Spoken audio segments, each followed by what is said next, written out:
Welcome. Greetings of peace and love. I'm Rev Lori Cardona. I'm here with Rev Lisa Benton, and together we are presenting Miracles with a Twist conversations. What we do is we dig deep and unpack the conversation that took place on Thursday during our Miracles with a Twist podcast, which is basically an interfaith perspective on the Course in Miracles. So then on Tuesdays, we drop this podcast, which is where we dig deep and discuss what was presented on Thursday. So it's a great idea that is the birth child of our dear Goddi Lisa, because we used to have gatherings on Thursdays, and folks wanted to discuss what it was that was presented. And when we went from social gatherings in a circle to live streaming, it changed the dynamics, and there wasn't as much conversation. And so now on Tuesdays, we have this conversation, and we hope that it's inspiring and motivating and bringing people closer to their own sacred path. And in the spirit of spiritual dedication, let's all have a morning breath together. Nice deep breath in, and then exhale. Put your hand on your heart. When we put our hand on our heart, we can feel our heartbeat. And when we feel our heartbeat, we are reminded of our connection to one another and our connection to Source. And in this moment, we pray to move forward into our day, listening to our guidance from Spirit that will tell us how it is that we can do better and be better, where to go, what to do, what to say, and to whom. We surrender to this guidance. We surrender our egos. We surrender our judgments and our fears. And we trust.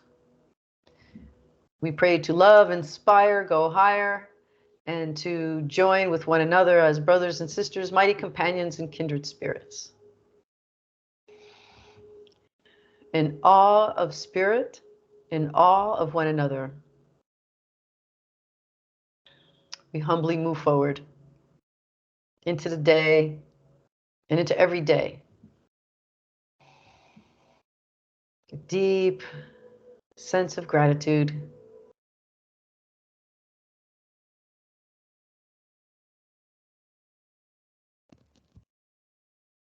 Now let's take another deep breath and exhale into this moment with balance, groundedness, and gratitude. Hello, Goddi Lisa. Hello, RevLo. Good to see you. Good to see you. Thank you. I don't know if you noticed, but I was laughing when you were saying that this was the brainchild of me because we couldn't discuss things. As for those who saw Thursday's podcast, it was a throwback, and I was mortified at how I monopolized the class. So, and then when I was telling you about it, you said, well, that's how we got here, you know. But I don't know how you got a word in edgewise, but your words were beautiful. And I apologize to those who watched it twice and had to go, going, who is that? Why isn't she letting RevLo talk? But anyway, it's just because the experience that I had 18 months ago, which was June 17th, 2021, was the original date of the podcast. Yes. And then looking at it on Thursday, and then talking about it today, preparing to talk about it today. Whoa, it was, some things were just so obvious to me. And so there was so much synchronicity. And so I would just like to, again, apologize to everyone if they were trying to figure out what I was saying or why I wouldn't stop. But maybe they'll understand as they hear me today where I was.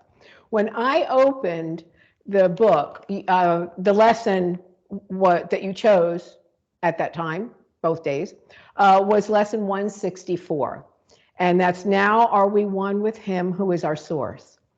And you started out in the very beginning with the very end of lesson 163, which was a prayer that started out with bless my eyes, or bless our eyes. And that was picking up right from where we were last week. Yes. And I thought that was really neat because you had told me you had randomly chosen a throwback, that you usually look for something specific or whatever where Spirit's calling you, but this time you were being called to just pick one.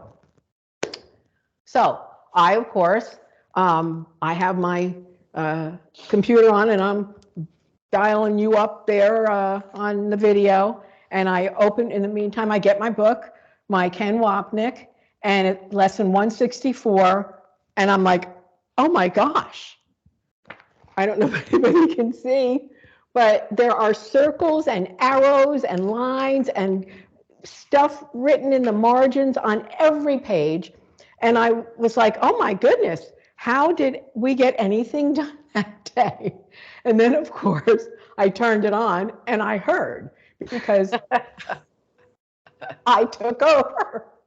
But it was very neat on so many levels.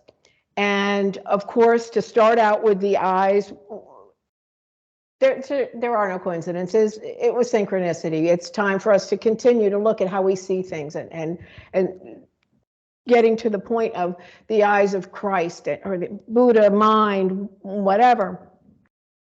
But something jumped out at me too that would probably not have an effect on anyone else, but this was June 17th, 2021.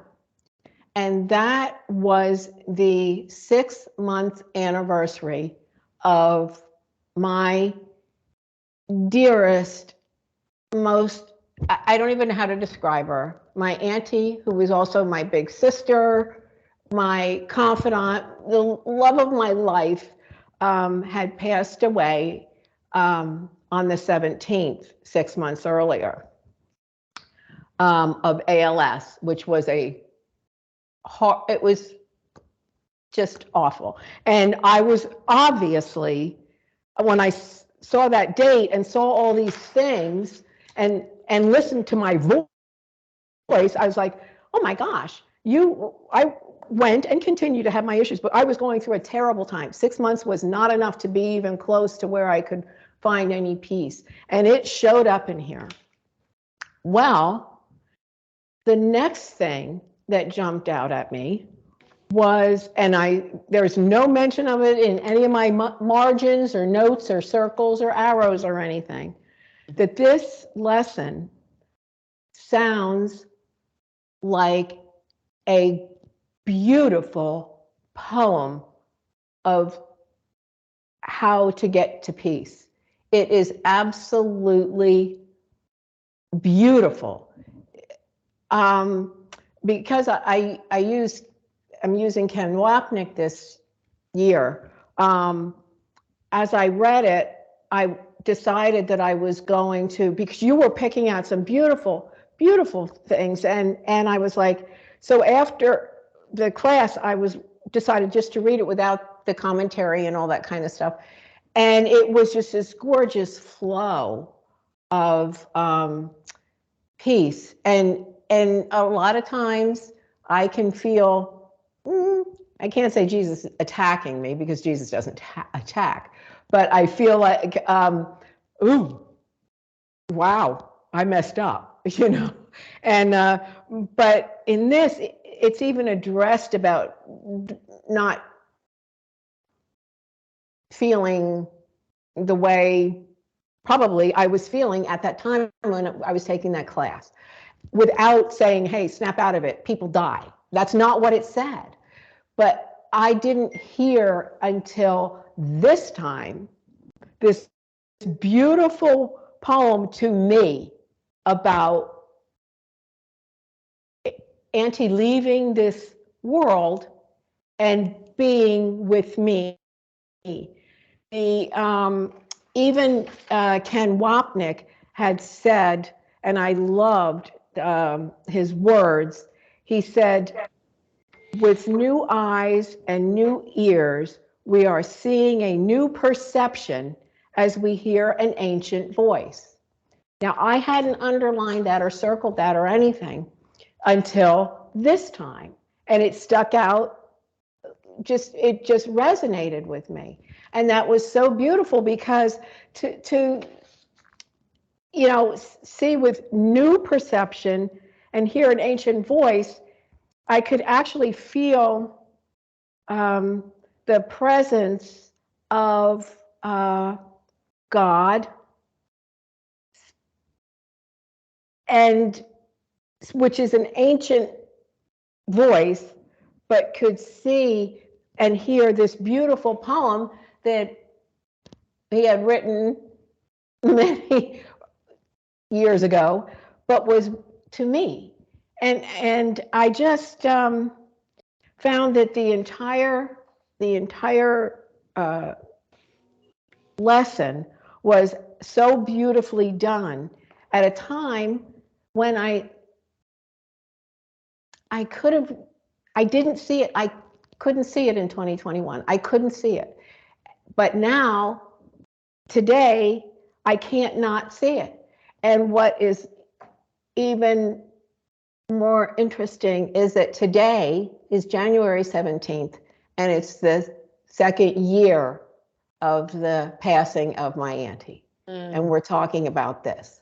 And this prayer is just here for me. Now, I know it's here for everybody, but I kind of did this in a roundabout way to share a personal experience of an actual new perception and ancient voice.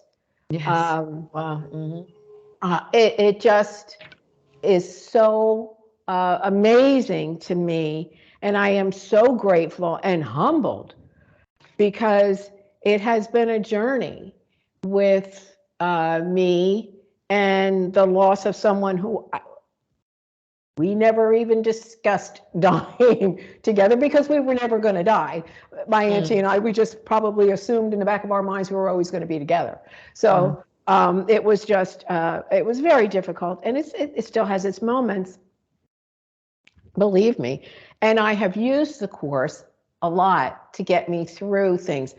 Even, this is something I think is wonderful about the lessons, is that I can recite, and I mean recite, not pray or whatever, the lesson title or a paragraph or something that touched me. Even if I can't feel it, I can say it, and it gets me through difficult times. It also allows me to extol joyful times. But through this particular one, it just was so beautiful. And so today, as I mourn the loss of my auntie, and I'm sad that she's not here, and I would love to be having coffee with her or something, or just chatting. We used to call each other before sunup and sing hideously happy birthday and make up stupid words and all that kind of stuff. And she didn't call me this morning. And so, it's just this. I read again this morning without Wapnick or anything, even though I quoted Wapnick, but without him, I read the poetry of lesson 164. And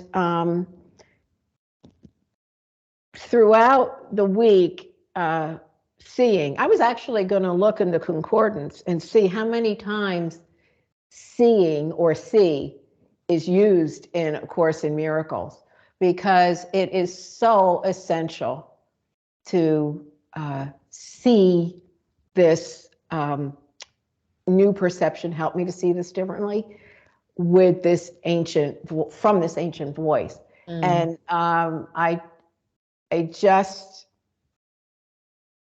feel that I had to yap through it 18 months ago, because everything was just so stirred up in me. I didn't understand. I was asking a lot of questions, and some of the questions that I wrote in the margins, I'm like, how would you even ask something like that? You know what's going on or whatever, but that doesn't matter, because that was at the time, it was the time that I obviously had to go through whatever I was going through to get to where I am today, where I can read this and see it as the beautiful poetry that it is, and the beautiful affirmation that God is with me. Jesus is holding my hand. Jesus is holding Auntie's hand. It's just amazing to me. And that you picked June 17th, and our regular day is to drop on Tuesdays, and it's the anniversary of her death. So her life. And I just hope that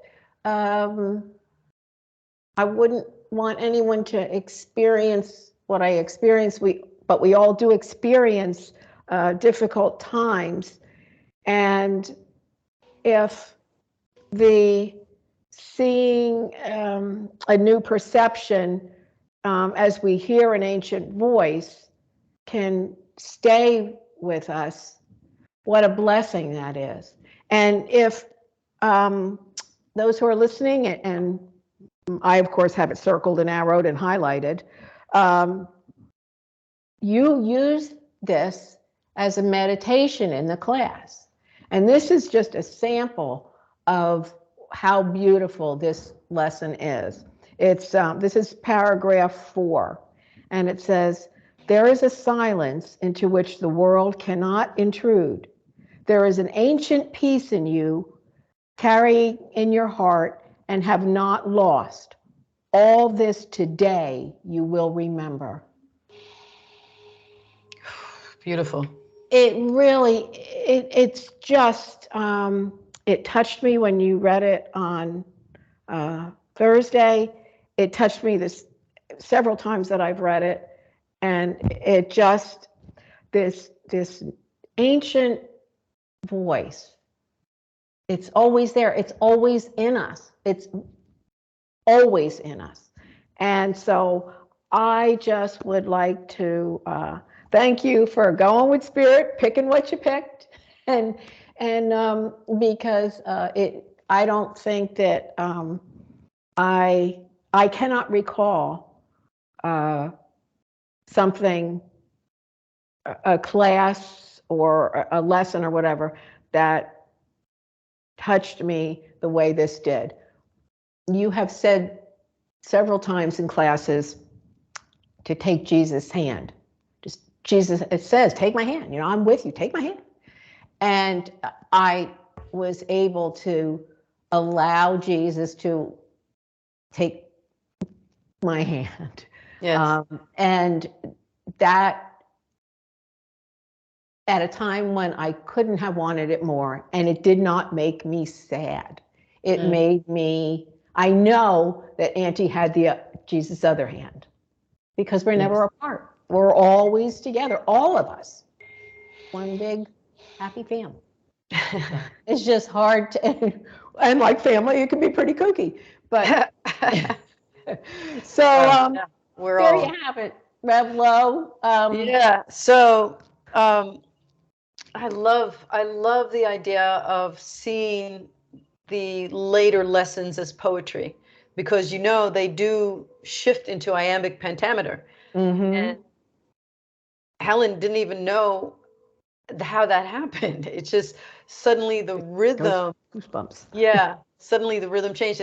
And when you read that again just now, it really touched me deeply. I just felt this wave of love come over me. And one of my favorite quotes to remember and to remind others of is that exact quote where Jesus says, "If you think of me holding your hand, I can assure you it's no idle fantasy." Yeah. And I love that. I love that so much. But yeah, the poetry of it and the depth of it. A Course in Miracles is not a course in doctrine in any way. It says very early on, it's a way for our minds to think differently, or to see differently, and to remove the blocks to love's presence. And I think that's an interesting reminder, because one thing is to remove the blocks to love, like my ability to love, my ability to to get past my own stuff, my judgments, so that I can love another person, so that I can forgive in my idea of what forgiveness is. But it says love's presence. In other words, not just my ability to love, but my ability to connect with spirit, my ability to recognize that the presence of love is here, its presence, it's in me, it's through me, and then I can love. I have to join with spirit. I have to agree with love's presence. I have to feel it, because I'm not going to be able to love if I don't really know what love is. And so it's reminding us that love's presence is here, and we're the ones who have created the blocks. And so that ancient knowing that you speak of is like peeking through, during our meditation time, during our holy instants, those experiences that we may have. And it certainly came through in my random, and I use, when you said random, I put a question mark, like, was it really random? For me, it was random. And just to review what occurred that day, I was making attempts to complete my Thursday video podcast, right? Because I'm no longer live streaming, so I'm creating these broadcasts now. It's a video podcast, and I do it right here where I meet with you, but it's just me, and it's the lesson that I choose for that day, and it just wasn't working out. I was trying not to get frustrated. I would just walk away for a little while, like come back, and things would fall, or I would falter in some way. And it was so different than the live stream, because in the live stream, at least I'm still having interaction with people, So I was just making mistakes, whatever I thought was a mistake, and getting frustrated. And then finally, I think I texted you and I said, I don't think I'm going to be able to do the podcast. I'm just going to select a throwback. And you were like, yeah, do that. So I usually try to coordinate my dates with throwbacks. Like, okay, that was January, whatever. So let me pick that. And nothing was feeling, and I mean, not in an ego way. I mean, like, truly nothing was resonating.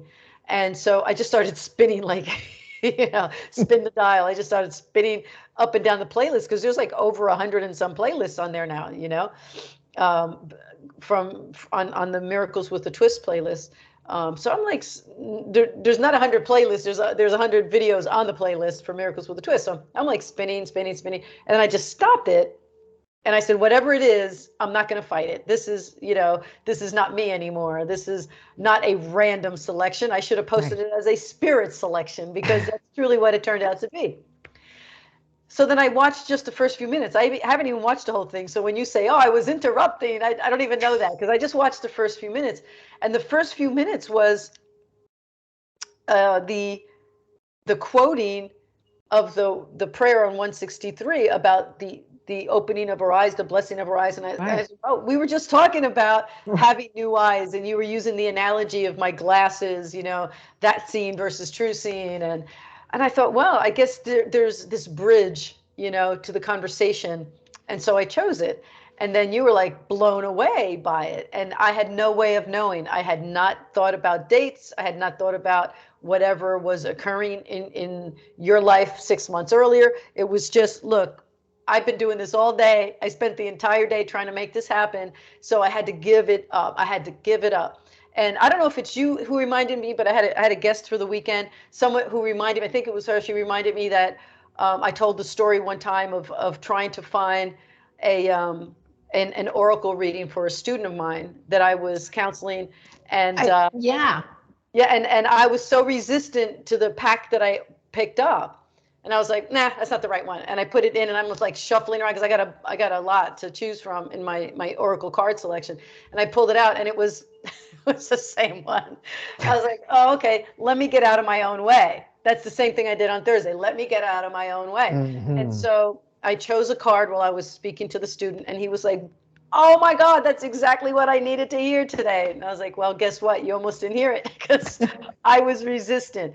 And so I really think that, what I want to say today is that what we're learning and what we're moving toward, not just learning, but I think actually living now, is that response to Spirit's direction. You know, like my ego is telling me, let me do this, let me do that. And then when I get quiet, when I get still, when I just sit in a I don't know, a posture and a mindset of surrender, something new comes. That ancient voice comes up and says, hey, what about this? Try this, you know. But it's not an audible voice. It's just I start moving in another direction, and in that direction turns out to be exactly what somebody needed. And apparently it was what you needed, and hopefully it's what others needed as well.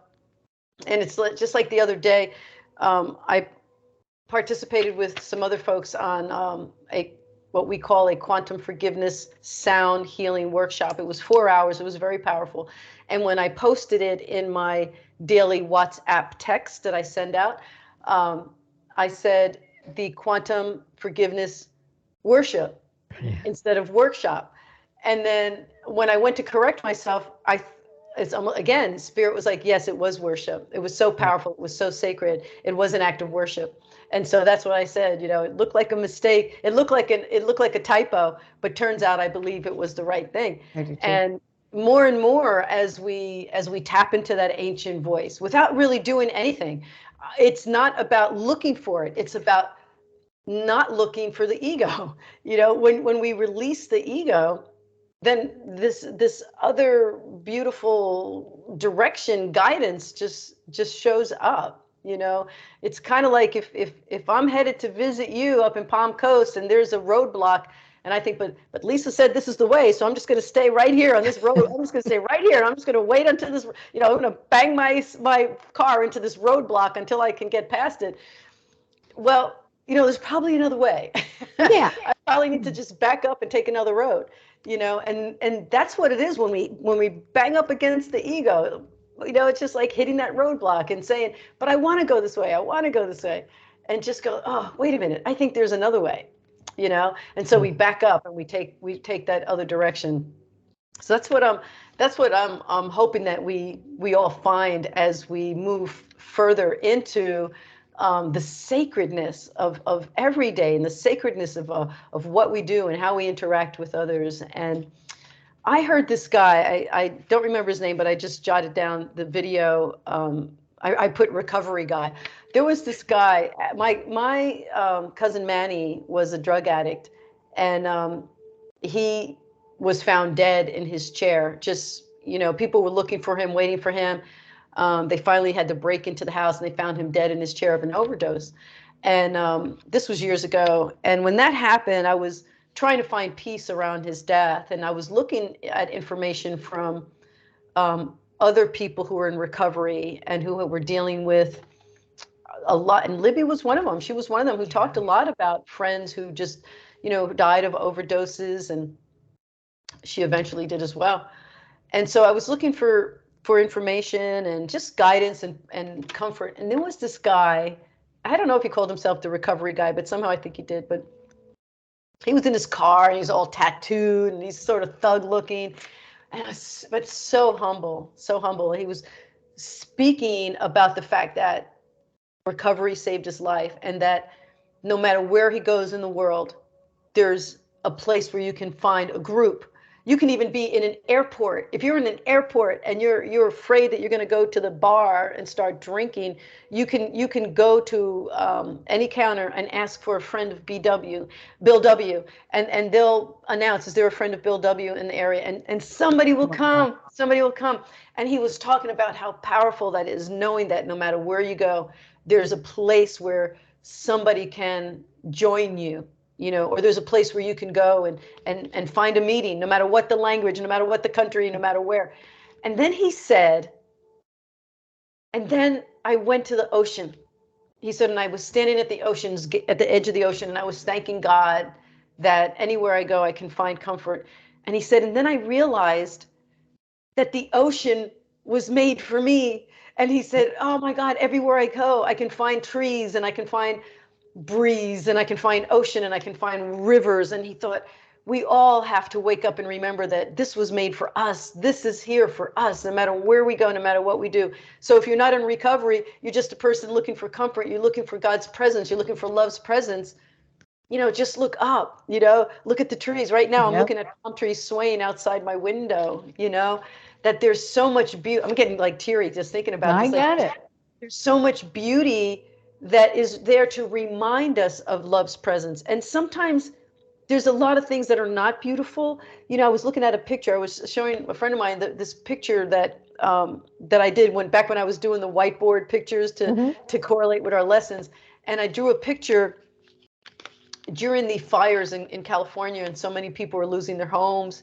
And I drew a picture of just like black streaks, black streaks, black streaks. And then I put the sunshine on the top of of the picture. And on the bottom, I had something that you couldn't really see if you were just sitting there. I don't know, you might have been there that day. And I asked Libby, what do you see, if this represented the fire? She goes, oh, everything's burnt. Everything's burnt. That's all the burnt trees, And I said, well, come up closer. So she came up right up to the picture and she said, oh, there's all that new growth. I had little flowers on the bottom, Aww. breaking through. I had these little flowers and little greenery breaking through and the sun shining.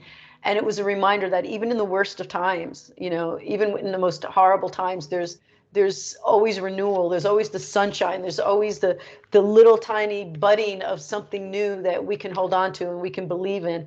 And that, life in our physical experience isn't always going to be pleasant. It's not always going to be the way we would like it to be. But when we give up our ideas of what it's supposed to look like, when we give up our attachments to what it's supposed to look like, we can surrender and just enjoy the sunshine, just go down to the beach. And, lucky for those of us who live in Florida, at least sort of, in the coastal area, we can just go to the beach. We can just stand there like that guy and say, you did this for me. You did this for me. Thank you. And there was a time when I was having a conversation with somebody and we were standing at the beach. We were standing at the edge and the water came up, and I was saying about how some of the most powerful moments I've had with my students is when Dean Grace and I wash our students' feet. And so many times they're like, no, don't do that. You're the deans, And we're like, no, we're the servants. We're never just any one thing. We have students who put us on, a high pedestal, but we wanted to remind them that we're also the servants. We're your teacher. We're your servants. We're your guide, but we're your servants. And You're still a tough act to follow. You are. You guys, been there, done that. Yeah. And but it's a humbling for us too. It's for us to remember, at all times that we are humbly the recipients of the love that's there for us, of love's presence. And when we get out of our own way, we can experience love presence, and we can experience the guidance that love presence has for us. So whether it's at the beach or whether it's spinning through audio or video, trying to figure out what's the right thing to do, it's there. It's there. It's that ancient presence, that peace presence, that love presence that's always with us. So thank you for that reminder and for this discussion, Goddi Lisa. I'm so grateful. Oh, I am grateful too. Thank you so much. It was just, I'm humbled to have been able to share it, because it was just, the whole thing is marvelous, and I intend to take it with me. So, see if I can hold myself to that. I'd like to close with a prayer that you closed with on Thursday, that was from your days of doing congregational work. Yes. And it's, again, it starts out with our eyes, and it's just beautiful. Bless my eyes so that I can see all people everywhere as my brothers and sisters, as my family, and as my friends. Bless my voice so that all my words are spoken in kindness. Bless my spiritual path so that I may be of service to others. Bless the hearts of all people in conflict so that foreign wars, domestic violence, and inner struggles come to an end. Bless the hearts of all parents so that children are raised in safe, loving, and peaceful homes. We affirm peace rests within ourselves. We affirm peace rests throughout our world. And we affirm that together our peace heals the world. Amen. Amen. Amen. Blessed be. Thank you so much. Thank you. Peace to you, peace to all. God bless you. God bless you.